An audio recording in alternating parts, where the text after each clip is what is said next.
video, we were discussing about reproduction in fungi.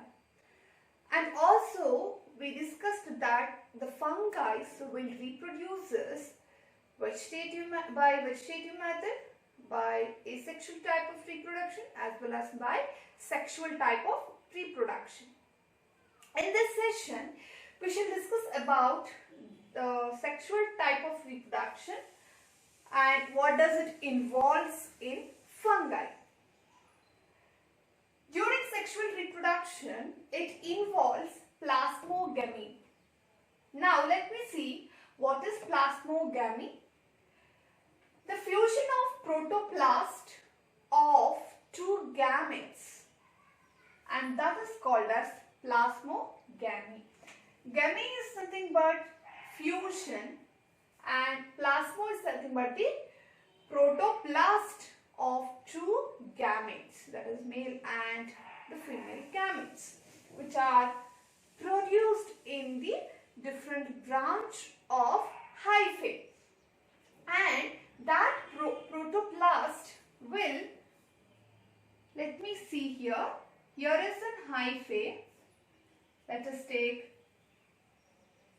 this as an hyphae, and here let us consider there is a presence of another hyphae, and this hyphae will develop or will show the development, and there will be development of projections will take place from the hyphae, and that will next lead to the fusion of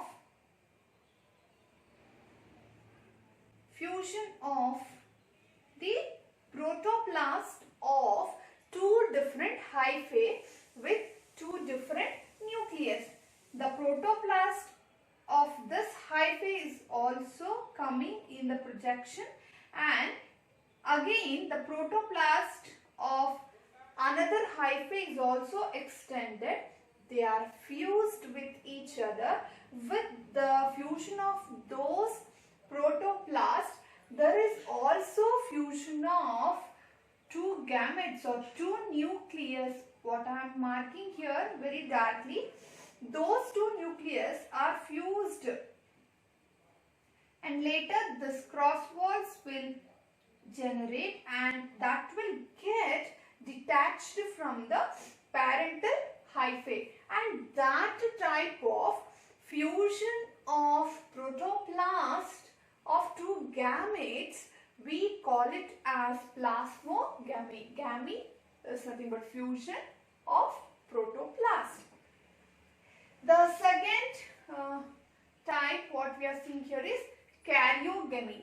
That means the fusion of nucleus and meiosis, which results in the formation of haploid spores, is seen in karyogamy. Karyo stands for nucleus. Gamy means fusion.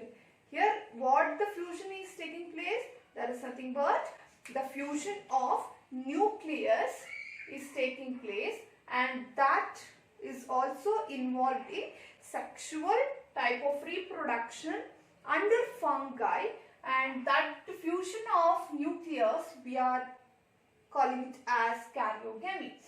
And also we can see meiosis, which results in the formation of the haploid spores. Definitely the spores will be haploid, and if the spores are in haploid condition, then none other than the meiosis only should occur. So meiosis, which results in the formation of the haploid spores in the fungi.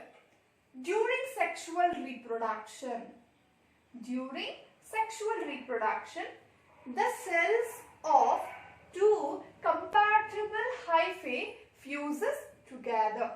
What I have mentioned and written here, two compatible hyphae, the cells of two compatible hyphae. This is a separate hyphae, It's not so clearly visible what I am writing.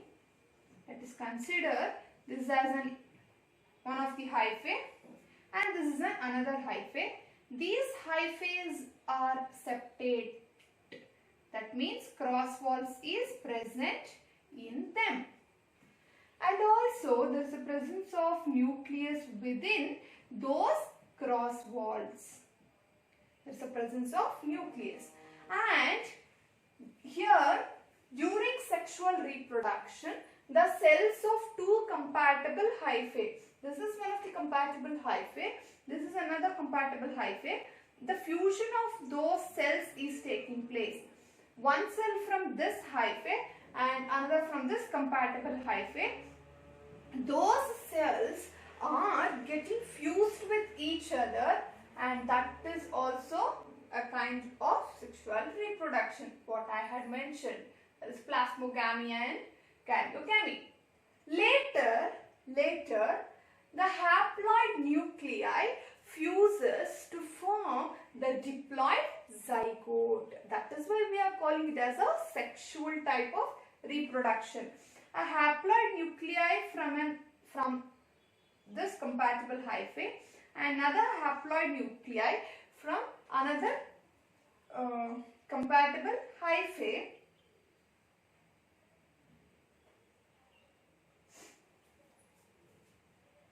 A haploid nuclei from one of the compatible hyphae and another nucleus from the another compatible hyphae, and they are fused with each other. They are fused with each other to form a diploid zygote. To form the diploid zygote is formed. Why we are using the term diploid? Because haploid nuclei and haploid nucleus, they both are fused together to form the diploid zygote, which is called as karyogamy. Karyo is nothing but nucleus is getting fused. Hence we are calling it as karyogamy. Further, the zygote undergoes meiosis.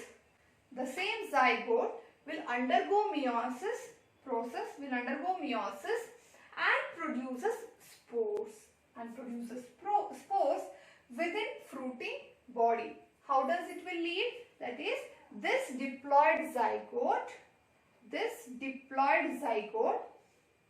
will undergo meiotic division. And what happens? From this zygote, the small projection or the development of the hyphae will begin. That is, the hyphae gets development vertically, and that hyphae also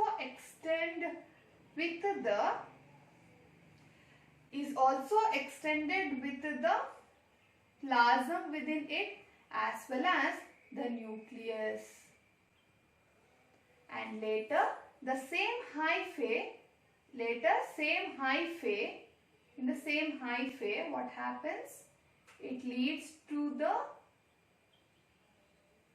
bulged portion of the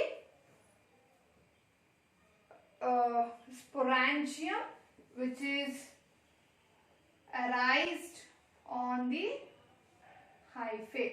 That is, the plasm is also filled within this swollen structure. This is called as, the extended part is called as sporangiophore.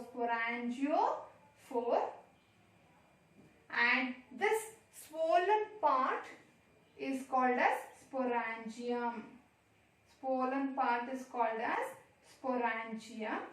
And that swollen part, that is the sporangium, in the swollen part, which we are calling it as a sporangium, there is a placement of nucleus at its peripheral region of the sporangium. That is, in that swollen part, the edges of that swollen carbon part is having many nuclei, and later those nuclei, in between the nucleus there will be formation of cross walls or septa is formed, and in the form of spores this is released from the sporangium.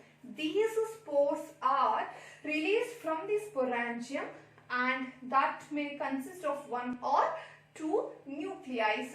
Further, the zygote undergoes meiosis and produces spores. Like the spores are produced within the fruiting body.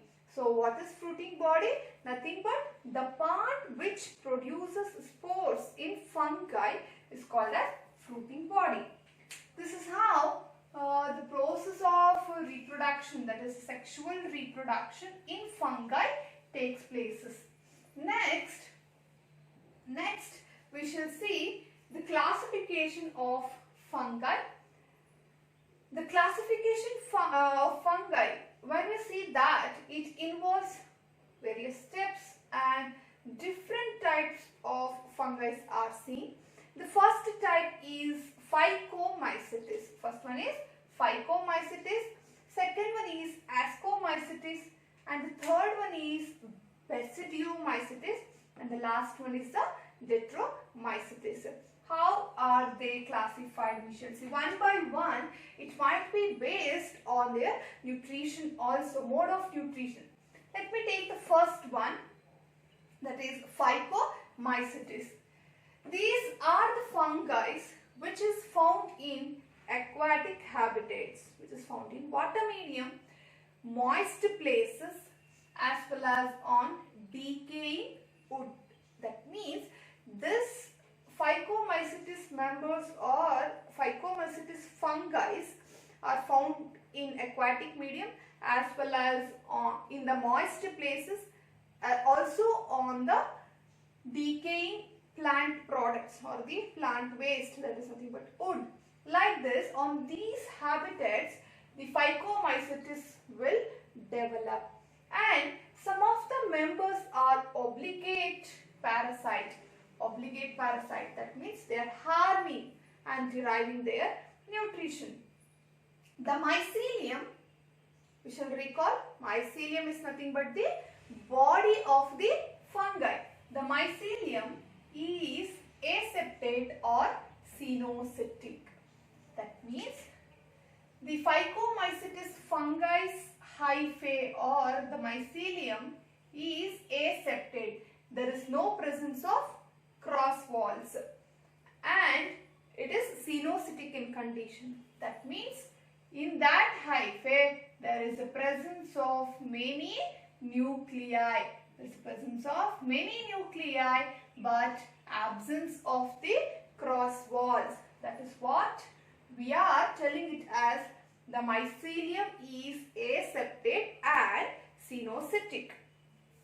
Next is they reproduce asexually by the formation of motile zoospores. The zoospores are motile in condition and those zoospores are produced during the time of asexual reproduction, or by non-motile spores, that is endogenously inside the sporangium. What we wrote here is sporangium.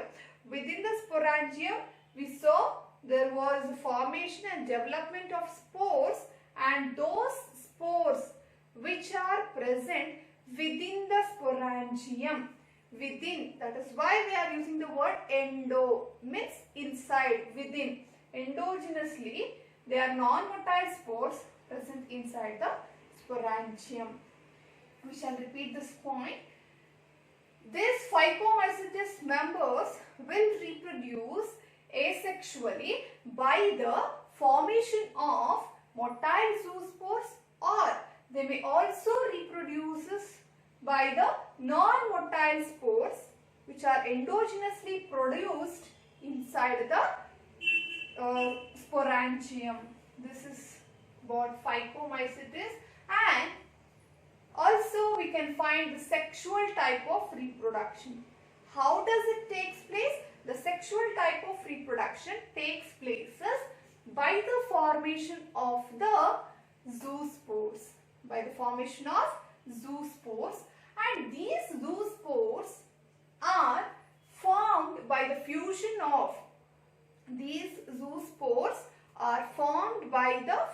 of similar gametes and or by the two dissimilar gametes. What we can conclude here is sexual type of reproduction is taking place, and that sexual type of reproduction is taking place by the involvement of zoospores. These zoospores may be similar, that is, these spores are formed by the fusion of gametes. Those gametes may be similar or they may also be dissimilar, and the gametes which are similar in their structure are called as isogametes, and the gametes which are dissimilar in their structure are called as anisogametes. Like this, whether the gamete is similar or dissimilar, if the fusion of gametes takes places, and that we call it as nothing but the sexual type of reproduction in fungi. Example, we have taken Muco, Rhizopus, Albugo, and we are observing the pictures here. The most very known examples are taken here. That is, the first one is the Rhizopus. These Rhizopus are very commonly called or known as bread molds. Why? Because they generally develop on bread, and hence they are called as bread molds. Here, when we observe the Rhizopus, this is an example of Phycomycetes fungi. Here, when we observe the mycelium or the body of the Rhizopus, there is a presence of hyphae. There is a presence of hyphae here. That hyphae is developing on the substratum. That's developing or attaching to the substratum, and from that hyphae we can see here there is a downward projection of the hyphae towards the substratum. Downward projection, development of the hyphae towards what? Towards the substratum. That is, such hyphae are termed as rhizoidal hyphae. We are calling them as rhizoidal hyphae. These rhizoidal hyphae are helpful in attaching the mycelium or the body of the fungi to the substratum. And also, this rhizoidal hyphae are helpful in releasing many of the enzymes, and it digests the substratum or on which it is growing, and it derives the nutrition from the substratum, and they are absorbing the nutrition, and hence these rhizoidal hyphae are acting like roots. They are absorbing the nutrition. Later, after their development, during the time or during the stage of the reproduction, this hyphae will develop towards vertically. They show vertical development. Many branches of vertical hyphae is developed, and that vertical development of hyphae, we call them as sporangiophores. We call them as sporangiophore. And these, while the development of these sporangiophore, that is the vertical hyphae, within them there is also extension or movement of the plasm, cytoplasm, as well as there is also presence of nuclei within them. There is also presence of nuclei. And later they develop to some extent, and in the anterior position that sporangiophore will show bulged form, or they will bulge, they will get bulged, or they get swollen. That structure, that swollen part of the sporangiophore, we call it as sporangium. We call it as sporangium.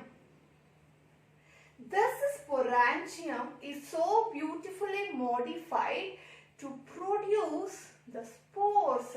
That is, as I said before, in the before slide itself, these sporangium is consisting of many nuclei, and the cross walls is formed between those nuclei, and after the maturation and development, this sporangium will start releasing those spores, and that spores will fall on the substratum and develop into a new mycelium or a new hyphae. Like this, we can see the reproduction in rhizopods.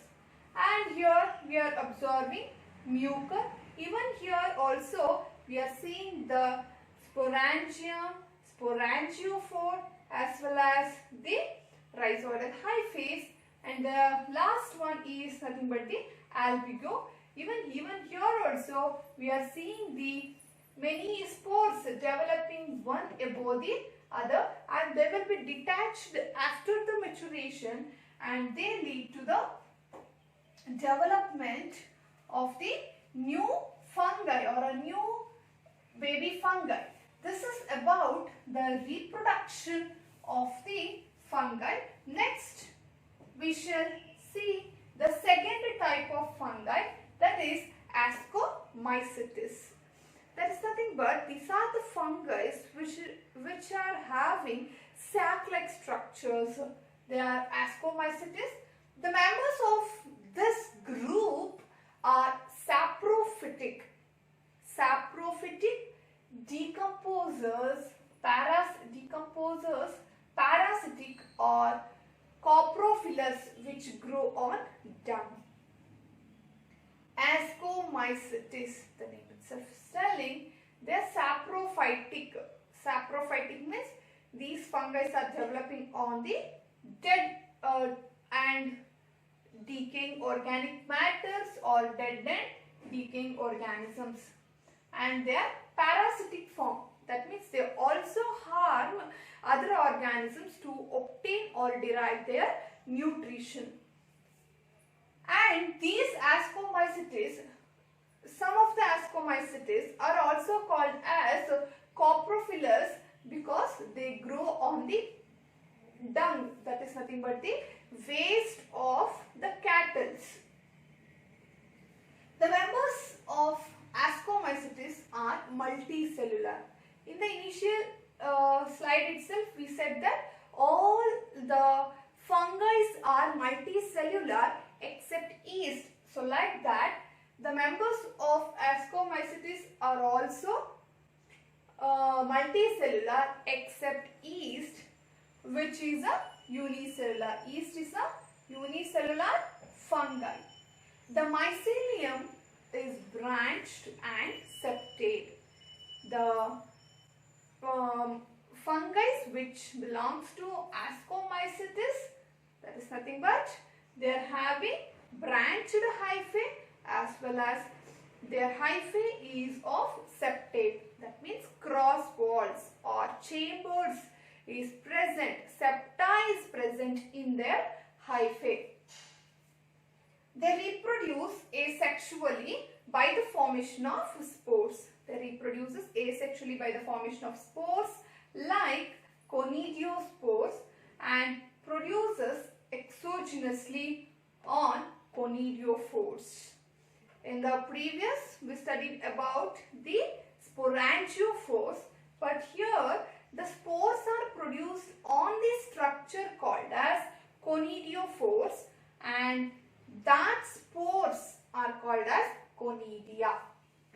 This is about the Ascomycetes, and these Ascomycetes fungus will also show sexual type of reproduction which takes places by the formation of the ascospores within the sac,